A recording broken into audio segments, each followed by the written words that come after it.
नमस्कार, आप देख रहे हैं दूरदर्शन किसान मंडी खबर में आप सभी का स्वागत है। मैं हूं मोनालिसा।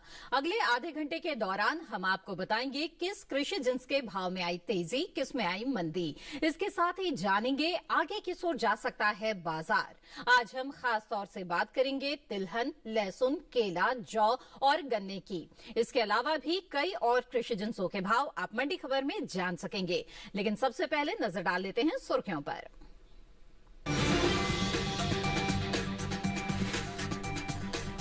कुल तिलहन की पैदावार में बढ़त का अनुमान 371 लाख टन के पार जा सकती है उपज।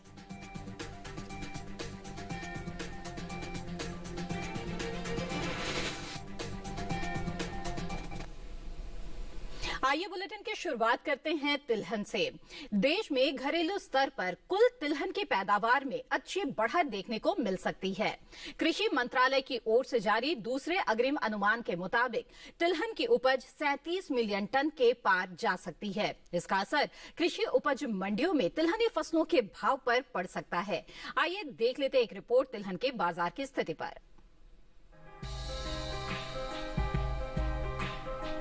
देश में इस साल कुल तिलहन की पैदावार में बढ़त का अनुमान जताया गया है। घरेलू स्तर पर साल 2021-22 के दौरान कुल तिलहन की उपज बीते साल के मुकाबले 12,01,000 टन ज्यादा हो सकती है, जिसका असर कृषि उपज मंडियों में तिलहन के भाव पर पड़ता दिख सकता है। कृषि मंत्रालय की ओर से साल 2021-22 के लिए हाल ही में जारी दूसरे अग्रिम अनुमान के मुताबिक इस साल घरेलू स्तर पर कुल तिलहन की उपज 3,71,47,000 टन होने का अनुमान जताया गया है, जबकि बीते साल इस दौरान तिलहन की पैदावार 3,59,46,000 टन ही रही थी। वहीं देश में खाद्य तेल के रूप में इस्तेमाल होने वाली फसलों में मूंगफली, सोयाबीन और सरसों प्रमुख तिलहनी फसलें हैं। देश में कुल तिलहनी फसलों में सबसे ज्यादा सरसों की पैदावार होती है। सरसों का उत्पादन देश में दूसरे नंबर पर आता है। सरसों उत्तर भारत की एक प्रमुख तिलहन फसल है। देश के 5 प्रमुख सरसों उत्पादक राज्यों में राजस्थान का स्थान पहले नंबर पर है। राजस्थान की कुल सरसों उत्पादन में 46.06% भागीदारी है। इसके बाद हरियाणा, मध्य प्रदेश, उत्तर प्रदेश और पश्चिम बंगाल है। सरसों की उपज की बात करें तो इस साल घरेलू स्तर पर सरसों की रिकॉर्ड उपज होने का अनुमान है। साल 2021-22 के दौरान रबी सरसों की पैदावार बीते साल के मुकाबले 12,49,000 टन ज्यादा हो सकती है, जिसका असर कृषि उपज मंडियों में सरसों के भाव पर पड़ सकता है। कृषि मंत्रालय के मुताबिक साल 2021-22 में रबी सरसों की पैदावार 1,14,59,000 टन होने का अनुमान है, जबकि बीते साल की समान अवधि के दौरान सरसों की पैदावार 1,02,10,000 टन रही थी। वहीं सोयाबीन एक खरीफ फसल है। भारत में सबसे ज्यादा सोयाबीन की पैदावार मध्य प्रदेश, महाराष्ट्र, राजस्थान और छत्तीसगढ़ में होती है। मध्य प्रदेश में सोयाबीन का उत्पादन 45%, जबकि महाराष्ट्र में 40% होता है। वहीं सोयाबीन की उपज पर नजर डालें तो इस साल खरीफ सोयाबीन की पैदावार बीते साल के मुकाबले 5,06,000 टन ज्यादा होने का अनुमान है। कृषि मंत्रालय के मुताबिक खरीफ सोयाबीन की उपज साल 2021-22 में 1,31,16,000 टन होने का अनुमान जताया गया है, जबकि साल 2020-21 के दौरान सोयाबीन की पैदावार 1,26,10,000 टन ही हो पाई थी। भारत चीन के बाद दुनिया का सबसे बड़ा मूंगफली उत्पादक देश है। देश में इसका सबसे ज्यादा उत्पादन गुजरात में होता है। देश के कुल मूंगफली उत्पादन का लगभग 50% इसी राज्य से आता है। गुजरात में पिछले 2 सालों से उपज में भी लगातार खासी बढ़ोतरी हो रही है। वहीं भारत में विभिन्न प्रकार की तिलहन फसलों में लगभग 1/4 मूंगफली का हिस्सा है। मूंगफली की खली का उपयोग पशु आहार के रूप में भी होता है। वहीं मूंगफली की पैदावार पर नजर डालें तो साल 2021-22 के दौरान घरेलू स्तर पर मूंगफली की उपज में कमी आ सकती है। कृषि मंत्रालय की ओर से जारी दूसरे अग्रिम अनुमान के अनुसार कुल मूंगफली की पैदावार साल 2020-21 के दौरान 98,63,000 टन रहने का अनुमान है, जबकि पिछले साल मूंगफली की उपज 1,02,44,000 टन रही थी। अरंडी, सूरजमुखी, तिल और अलसी की पैदावार की बात करें तो घरेलू स्तर पर अरंडी और तिल की पैदावार में इस साल कमी देखने को मिल सकती है। खरीफ अरंडी की उपज साल 2021-22 के दौरान 15,08,000 टन होने का अनुमान है, जो बीते साल 16,47,000 टन रही थी। वहीं खरीफ तिल की पैदावार इस साल 7,08,000 टन हो सकती है, जबकि बीते साल इस दौरान उपज 8,17,000 टन थी। हालांकि इस साल सूरजमुखी की उपज में बढ़त का अनुमान जताया गया है। साल 2021-22 के दौरान कुल सूरजमुखी की पैदावार 2,66,000 टन होने का अनुमान है, जबकि बीते साल इस दौरान उपज 2,28,000 टन ही रही थी। आखिर में बात अलसी की। इस साल रबी अलसी की उपज बीते साल के मुकाबले 35,000 टन ज्यादा हो सकती है, जिसका असर कृषि उपज मंडियों में अलसी के भाव पर पड़ सकता है। कृषि मंत्रालय की ओर से जारी दूसरे अग्रिम अनुमान के मुताबिक 2021-22 के दौरान रबी अलसी की पैदावार 1,46,000 टन होने का अनुमान है, जो बीते साल महज 1,11,000 टन ही रही थी।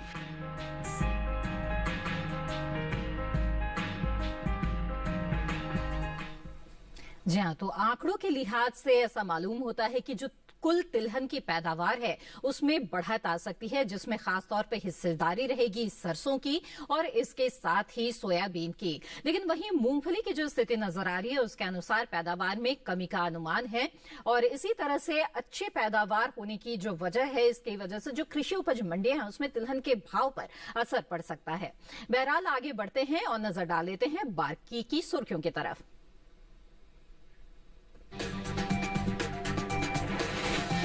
निर्धारित लक्ष्य से आगे चल रही रबी तिलहन की बुआई। अब तक 1,02,79,000 हेक्टेयर में हुई खेती। वैश्विक बाजार में बढ़ी भारतीय मूंगफली की मांग, निर्यात 5,380 करोड़ रुपए के पार।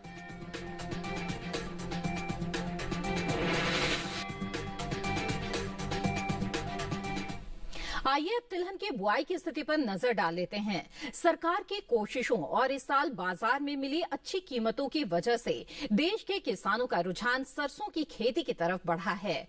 कुल तिलहन की बुआई में सबसे ज्यादा सरसों की खेती हो रही है। अब तक सरसों की बुआई निर्धारित तय लक्ष्य से 28 लाख हेक्टेयर आगे चल रही है। वहीं कुल तिलहन की बुआई बीते साल से 17 लाख हेक्टेयर आगे चल रही है। देश में चल रही रबी फसलों की बुआई में तिलहन की खेती चरम पर है। अक्टूबर में मध्य में हुई बारिश के कारण कई क्षेत्रों में रबी तिलहन की बुआई में देरी हुई है। बावजूद इसके पिछले साल के मुकाबले तिलहन का रकबा बढ़ा है। तिलहन के क्षेत्र में आत्मनिर्भर बनने की सरकार की कोशिशों को किसान भी सहयोग कर रहे हैं। कृषि मंत्रालय की ओर से साल 2021-22 के लिए जारी ताजा आंकड़ों के मुताबिक रबी तिलहन अपने निर्धारित तय लक्ष्य से 25,41,000 हेक्टेयर आगे चल रही है। अब तक कुल तिलहन की बुआई 1,02,79,000 हेक्टेयर में हो चुकी है, जबकि बीते साल की समान अवधि के दौरान बुआई का रकबा 83,69,000 हेक्टेयर ही रहा था। यानी अब तक कुल तिलहन की बुआई 19 लाख हेक्टेयर आगे चल रही है। दूसरी रबी फसलों के मुकाबले सबसे ज्यादा बढ़ोतरी तिलहन के क्षेत्र में देखने को मिल रही है। सरकार की कोशिशों और इस साल बाजार में मिली अच्छी कीमतों को देखते हुए देश के किसानों का रुझान सरसों की खेती की तरफ बढ़ा है। किसानों ने इस बार सरसों न्यूनतम समर्थन मूल्य से लगभग दोगुने भाव पर बेची है, जिसका असर सरसों के रकबे पर देखने को मिल रहा है। यही वजह है कि रबी तिलहनी फसलों में सरसों की बुआई बड़े पैमाने पर हो रही है। साल 2021-22 में अब तक सरसों की बुआई 18,51,000 हेक्टेयर बढ़कर 91,63,000 हेक्टेयर में हो चुकी है, जबकि बीते साल इस दौरान बुआई का रकबा 73,12,000 हेक्टेयर ही रहा था। सरसों के बाद दूसरी तिलहनी फसलों की बुआई पर नजर डालें तो मूंगफली की बुआई अब तक 5,27,000 हेक्टेयर में हो चुकी है, जबकि बीते साल की समान अवधि के दौरान बुआई का रकबा 5,18,000 हेक्टेयर था। वहीं सूरजमुखी की खेती अब तक 1,19,000 हेक्टेयर में की जा चुकी है, जो बीते साल इस दौरान 1,09,000 हेक्टेयर रही थी। तिल के रकबे की बात करें तो रबी तिल की बुआई 54,000 हेक्टेयर में हो पाई है, जबकि बीते साल की समान अवधि के दौरान रकबा 56,000 हेक्टेयर रहा था। अलसी की बुआई चालू रबी सीजन 2021-22 के दौरान 2,95,000 हेक्टेयर में हो चुकी है, जबकि बीते साल इस दौरान अलसी की खेती 2,80,000 हेक्टेयर में हुई थी। जी हाँ, तो सरकार की तमाम कोशिशें रंग ला रही हैं और तिलहन के मामले में भारत तेजी से आत्मनिर्भरता की ओर बढ़ रहा है। और खास तौर पर अगर सरसों की बात करें तो एक तरफ एमएसपी में भी बढ़ोतरी हुई है और जो कृषि उपज मंडियां हैं वहां पर किसानों ने दुगने भाव पर भी सरसों बेची है और इसलिए जो किसानों का रुझान है वो तिलहन की तरफ बढ़ता हुआ नजर आ रहा है और पैदावार में बढ़ोतरी देखी जा रही है। आगे बढ़ते हैं, बता दें आपको कि कपास के हाजिर भाव देश की अलग अलग मंडियों में बीते कारोबारी दिन क्या रहे। गुजरात की राजकोट मंडी में कपास का भाव रहा 9,810 रुपए। वहीं धोराजी मंडी में भाव रहा 9,255 रुपए। इसके अलावा बात करें राजस्थान की गोलूवाला मंडी की, तो यहाँ कपास का भाव रहा 10,600 रुपए और सूरतगढ़ मंडी में सौदे हुए 10,250 रुपए पर। आइए आगे बढ़ते हैं मंडी खबर में और जान लेते हैं कि धनिये के मंडी भाव क्या रहे। गुजरात की राजकोट मंडी की सबसे पहले बात करते हैं। यहाँ धनिये का भाव रहा 9,750 रुपए, तो वहीं धोराजी मंडी में सौदे 9,355 रुपए पर हुए। इसके अलावा महाराष्ट्र की पुणे मंडी में धनिये के सौदे हुए 11,750 रुपए पर। ये सभी भाव आवक और गुणवत्ता के आधार पर हैं। इसी के साथ मंडी खबर में वक्त है एक छोटे से ब्रेक का। ब्रेक के उस पार बात होगी गन्ना और लहसुन की। आप बने रहें दूरदर्शन किसान पर।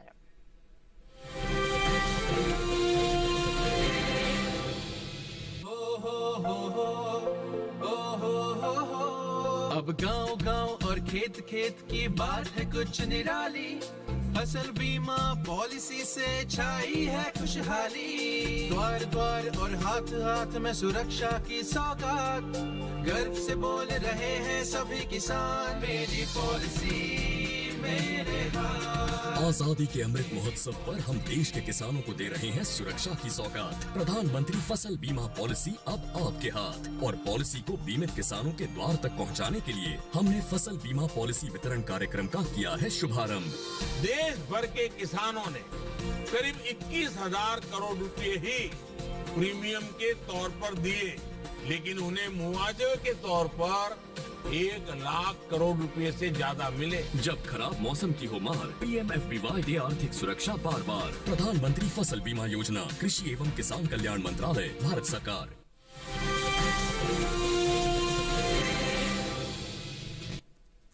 ब्रेक के बाद आप सभी का फिर से स्वागत है। मंडी खबर के इस हिस्से में हम बात करेंगे गन्ने और लहसुन के बारे में, लेकिन आइए पहले जान लेते हैं कि तिलहन के निर्यात की स्थिति कैसी है।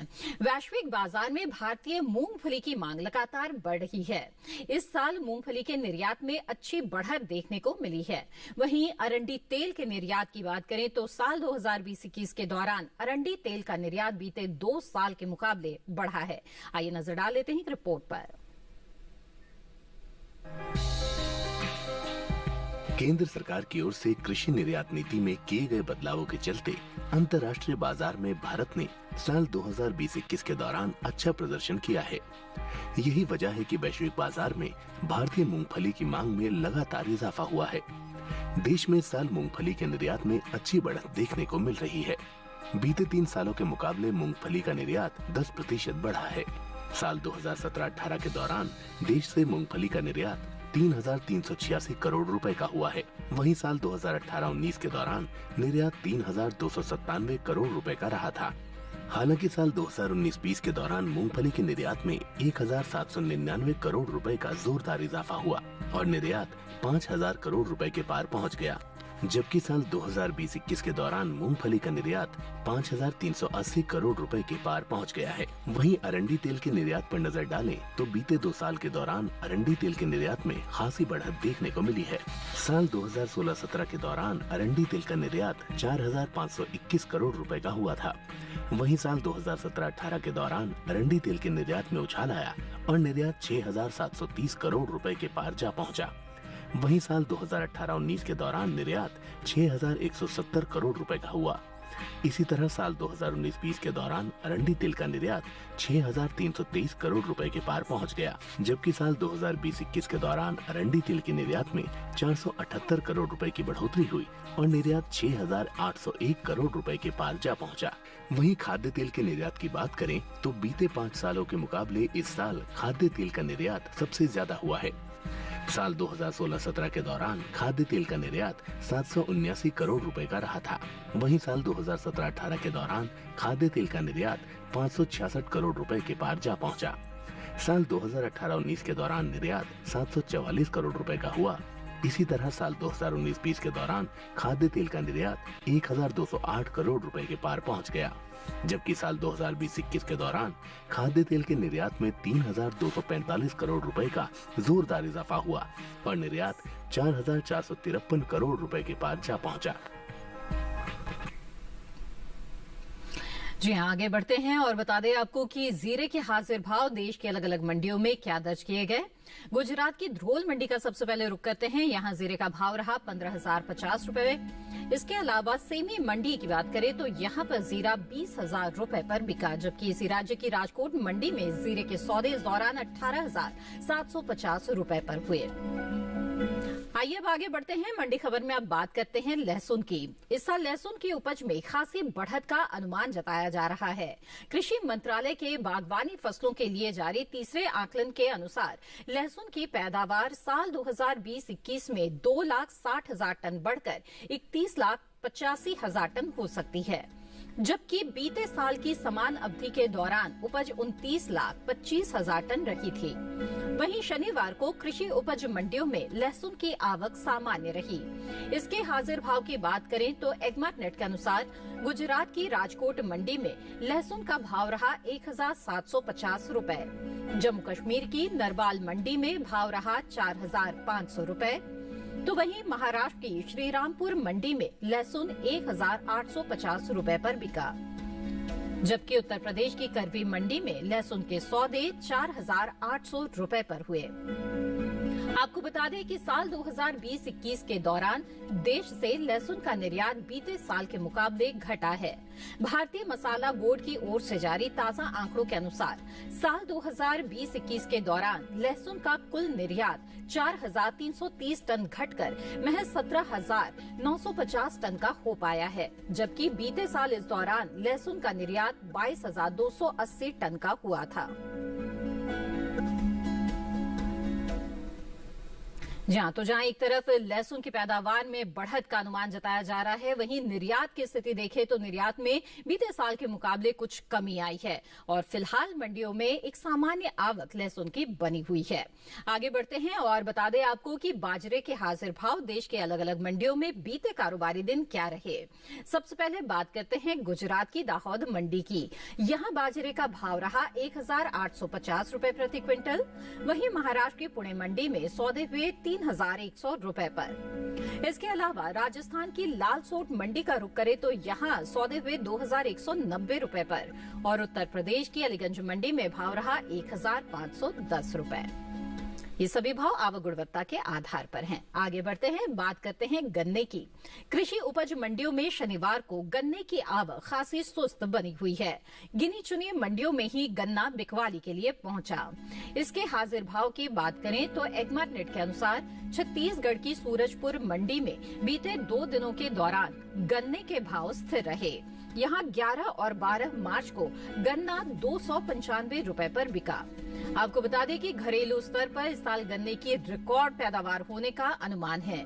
कृषि मंत्रालय की ओर से हाल ही में जारी दूसरे अग्रिम अनुमान के अनुसार साल 2021-22 के दौरान देश में गन्ने की पैदावार 414.04 मिलियन टन होने का अनुमान है, जबकि बीते साल के इस दौरान गन्ने की उपज 405.39 मिलियन टन रही थी। जी हाँ, तो गन्ने की रिकॉर्ड उपज का अनुमान जताया जा रहा है, तो जाहिर तौर पर कृषि उपज मंडियों में इसके भाव पर असर पड़ेगा। ऐसे में अगर गन्ने की बिकवाली की सोच रहे हैं तो मंडी भाव पर नजर बनाकर रखें। इसी के साथ मंडी खबर में वक्त है एक और छोटे से ब्रेक का। आगे जानेंगे जौ और केले का हाल। आप बने रहें दूरदर्शन किसान पर।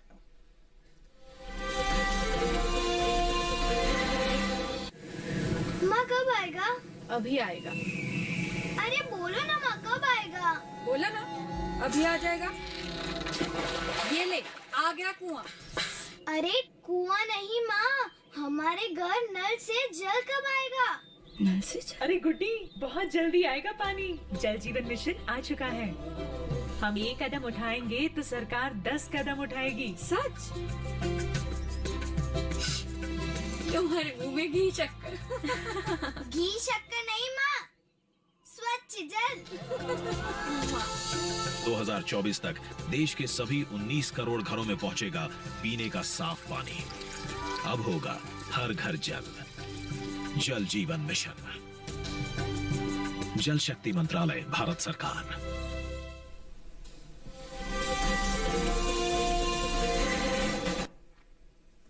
ब्रेक के बाद आप सभी का फिर से स्वागत है। आप देख रहे हैं मंडी खबर। आइए बुलेटिन में आगे बढ़ते हैं और अब बात करते हैं जौ की। इन दिनों कृषि उपज मंडियों में जौ की आवक सामान्य बनी हुई है। इसके हाजिर भाव की बात की जाए तो एग्मार्ट नेट के अनुसार शनिवार को गुजरात की दाहोद मंडी में जौ का भाव रहा 2100 रुपए। वहीं पालनपुर मंडी में भाव रहा 2740 रुपए। राजस्थान की विजयनगर मंडी में जौ 2159 रुपए पर बिकी, जबकि इसी राज्य की ही जयपुर मंडी में इस दौरान देसी जौ के सौदे 2159 रुपए पर हुए। वहीं जौ की बुआई पर अगर नजर डालें तो चालू रबी सीजन में जौ की कुल बुआई में 60,000 हेक्टेयर की बढ़त देखने को मिली है। कृषि मंत्रालय की ओर से जारी ताजा आंकड़ों के अनुसार साल 2021-22 के लिए जारी ताजा आंकड़ों के मुताबिक देश भर में 6,80,000 हेक्टेयर से अधिक के क्षेत्रफल में रबी जौ बोई जा चुकी है, जबकि बीते साल की समान अवधि के दौरान बुआई का रकबा 6,20,000 हेक्टेयर ही रहा था। जी हाँ, तो जौ की बुआई का जो रकबा है उसमें बढ़ोतरी देखी जा रही है और फिलहाल जो कृषि उपज मंडियां है वहां जौ की आवक सामान्य बनी हुई है। आगे बढ़ते हैं, बता दें आपको कि जो मक्का है वो देश के अलग अलग मंडियों में किस भाव पर बिका। सबसे पहले बात करते हैं गुजरात की दाहोद मंडी की। यहाँ सफेद मक्के का भाव रहा 2275 रुपए। वहीं महाराष्ट्र की पुणे मंडी में भाव रहा 2450 रुपए, जबकि राजस्थान की बेगू मंडी में इसके सौदे 1990 रुपए पर हुए और मालपुरा मंडी में इस दौरान मक्का के सौदे 2500 रुपए पर हुए। आइए आगे बढ़ते हैं, मक्का के बाद नजर डाल लेते हैं धान के हाजिर भाव पर। देश के अलग अलग मंडियों का रुख करते हैं। पहले बात करते हैं छत्तीसगढ़ की नगरी मंडी की। यहाँ धान का भाव रहा 1600 रुपए प्रति क्विंटल, जबकि गुजरात की दाहोद मंडी में भाव रहा 1515 रुपए। वहीं उत्तर प्रदेश की रूरा मंडी की बात की जाए तो इस दौरान यहां सामान्य क्वालिटी की धान के सौदे 1600 रुपए पर हुए। ये सभी भाव आवक और गुणवत्ता के आधार पर हैं। आगे बढ़ते हैं, मंडी खबर में बात करते हैं केले की। इन दिनों कृषि उपज मंडियों में केले की आवक सामान्य बनी हुई है। शनिवार को प्रमुख उपज वाले राज्यों के अधिकांश मंडियों में केला बिकवाली के लिए पहुंचा। इसके हाजिर भाव की बात करें तो एग्मार्ट नेट के अनुसार बिहार की पटना मंडी में केले का भाव रहा 1700 रुपए। वहीं जम्मू कश्मीर की नरवाल मंडी में भाव रहा 2700 रुपए। मध्य प्रदेश की इंदौर मंडी में केला 1200 रुपए पर बिका, जबकि पंजाब की अमृतसर मंडी में इस दौरान केले के सौदे 1000 रुपए पर हुए। वहीं बात फलों के निर्यात की करें तो इस साल देश से होने वाले फलों के निर्यात में बढ़त दर्ज की गई है। एपीडा की ओर से हाल ही में जारी ताजा आंकड़ों के अनुसार फलों का निर्यात 1,91,000 टन से ज्यादा बढ़ा है। साल 2021 में अप्रैल से दिसंबर के दौरान देश से कुल फलों का निर्यात 7,01,847 टन का हुआ है, जबकि बीते साल की समान अवधि के दौरान निर्यात महज 5,10,617 टन का ही हुआ था। जी हाँ, तो फलों के निर्यात की स्थिति काफी अच्छी नजर आ रही है और निर्यात काफी बढ़ा है। भारतीय फलों की मांग वैश्विक बाजार में अच्छी निकल कर आ रही है। इसका जो बागवानी के किसान है उसको जाहिर तौर पर फायदा मिल रहा है। किसानों में भी फलों की खेती की ओर रुझान बढ़ रहा है। खासतौर पर केले की बात करें तो काफी किसान इसकी खेती से जुड़े हुए हैं और कृषि उपज मंडियों में एक सामान्य आवक फिलहाल इसकी बनी हुई है। इसी के साथ आज के मंडी खबर में बस इतना ही। उम्मीद है कि किसानों को अपनी उपज का सही भाव लेने में मंडी खबर से मदद मिल रही होगी। मंडी खबर को आप दूरदर्शन किसान के YouTube चैनल पर भी देख सकते हैं। इसके लिए टीवी स्क्रीन पर दिखाए जा रहे इस QR कोड को स्कैन करें। इसी के साथ मुझे दीजिए इजाजत। आप बने रहें दूरदर्शन किसान पर। नमस्कार।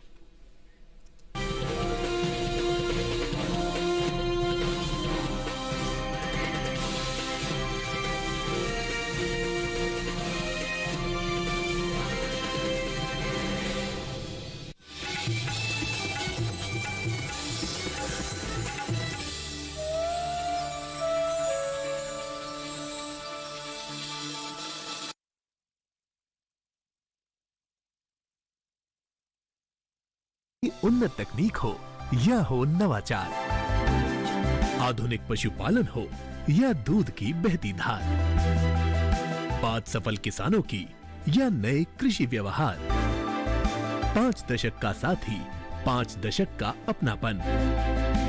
कृषि दर्शन सोमवार से शुक्रवार शाम 5:30 पर। आज का जो हमारा विषय है, हम बात करेंगे परंपरागत कृषि विकास योजना के बारे में। परंपरागत कृषि विकास योजना को कैसे बढ़ाया जाए, इस पर हम किसानों के साथ हमेशा हम लोग काम करते रहते हैं। जो पशुओं का गोबर है वो डालते हैं जमीन में और उससे अच्छी पैदा होती है। पहले तो कर दी थी, ऊसर जमीन पे कर दी थी, और ये जैविक खेती करने बाद में जमीन नरम हो गई। तो अपने पास ही मौजूद संसाधन, उन्हीं से वो खेती करते हैं। बदलाव दूना हो रहा हो, पहली बार तो कम हुआ हो, खूब हो रहा हो, बढ़िया हो रहा हो, खूब अच्छी हो रही हो खेती। देखिए दूरदर्शन किसान पर कार्यक्रम चौपाल चर्चा, परंपरागत कृषि विकास योजना, 14 मार्च सोमवार सुबह 9 बजे। आईसीसी विमेंस वर्ल्ड कप 2022 के एक्शन का आकाशवाणी पर सीधा प्रसारण, भारत के सभी खेले जाने वाले मैचों का, सेमीफाइनल्स और फाइनल मैच का आंखों देखा हाल सुन सकते हैं 6 मार्च से सुबह 6 बजे से FM रेनबो नेटवर्क, DTH और DRM। तो सुना ना भूलें आकाशवाणी पर आईसीसी विमेंस वर्ल्ड कप 2022 का सीधा प्रसारण सिर्फ और सिर्फ आकाशवाणी पर। आज आपको हम देवतला के किसानों के पास लेकर चलेंगे और यहाँ पर हम बात करेंगे राष्ट्रीय बागवानी मिशन के बारे में। किसानों की आय को उचित स्तर तक ले जाने का प्रयास किया जा रहा है। हम लोग जो है ड्रिपिंग सिस्टम, मल्चिंग और फार्म पॉन्ड के लिए जो है हम लोग जो है प्रेरित हुए हैं। पहले हम पानी क्यारी के धोरा के द्वारा देते थे, अब हम ड्रिप के द्वारा देते हैं, उसमें पानी की बचत होती है। फार्म पॉन्ड बना के हमारी टिकाऊ खेती में बहुत ही बड़ा योगदान रहेगा। मेरी आमदनी भी बहुत बढ़िया बढ़ गई है मेरी तो। बागवानी मिशन से आय दुगनी होने में बहुत अच्छा फायदा मिला। देखिए दूरदर्शन किसान पर कार्यक्रम चौपाल चर्चा, राष्ट्रीय बागवानी मिशन, 15 मार्च मंगलवार सुबह 9 बजे।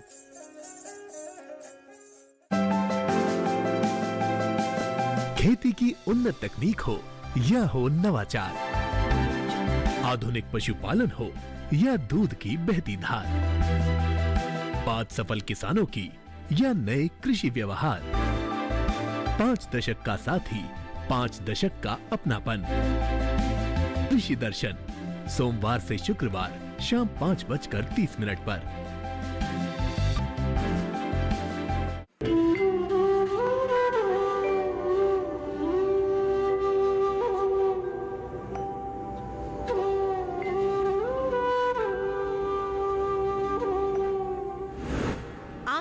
तो दुनिया रंगीन है, वरना अंधेरा है। आई फ्लू, जलन और अंधेरा छा जाने को ना करे नजरअंदाज। विश्व ग्लूकोमा सप्ताह पर विशेष, ग्लूकोमा यानी काला मोतिया की है पुकार, समय पर जांच, सही उपचार। इस शनिवार शाम 6 से 7 बजे स्वस्थ किसान लाइव, केवल दूरदर्शन किसान पर।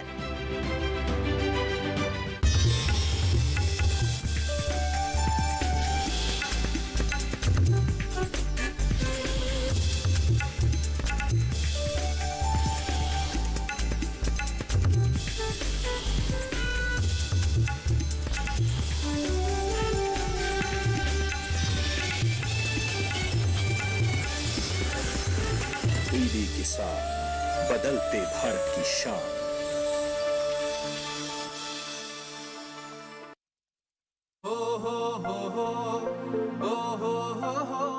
अब गांव गांव और खेत खेत की बात है कुछ निराली, फसल बीमा पॉलिसी से छाई है खुशहाली। द्वार द्वार और हाथ हाथ में सुरक्षा की सौगात, गर्व से बोल रहे हैं सभी किसान, मेरी पॉलिसी मेरे हाथ।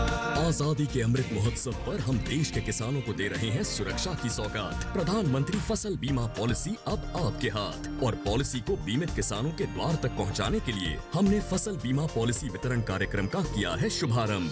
देश भर के किसानों ने करीब 21,000 करोड़ रुपए ही प्रीमियम के तौर पर दिए, लेकिन उन्हें मुआवजे के तौर पर 1 लाख करोड़ रुपए से ज्यादा मिले। जब खराब मौसम की हो मार, PMFBY दे आर्थिक सुरक्षा बार बार। प्रधानमंत्री फसल बीमा योजना, कृषि एवं किसान कल्याण मंत्रालय, भारत सरकार।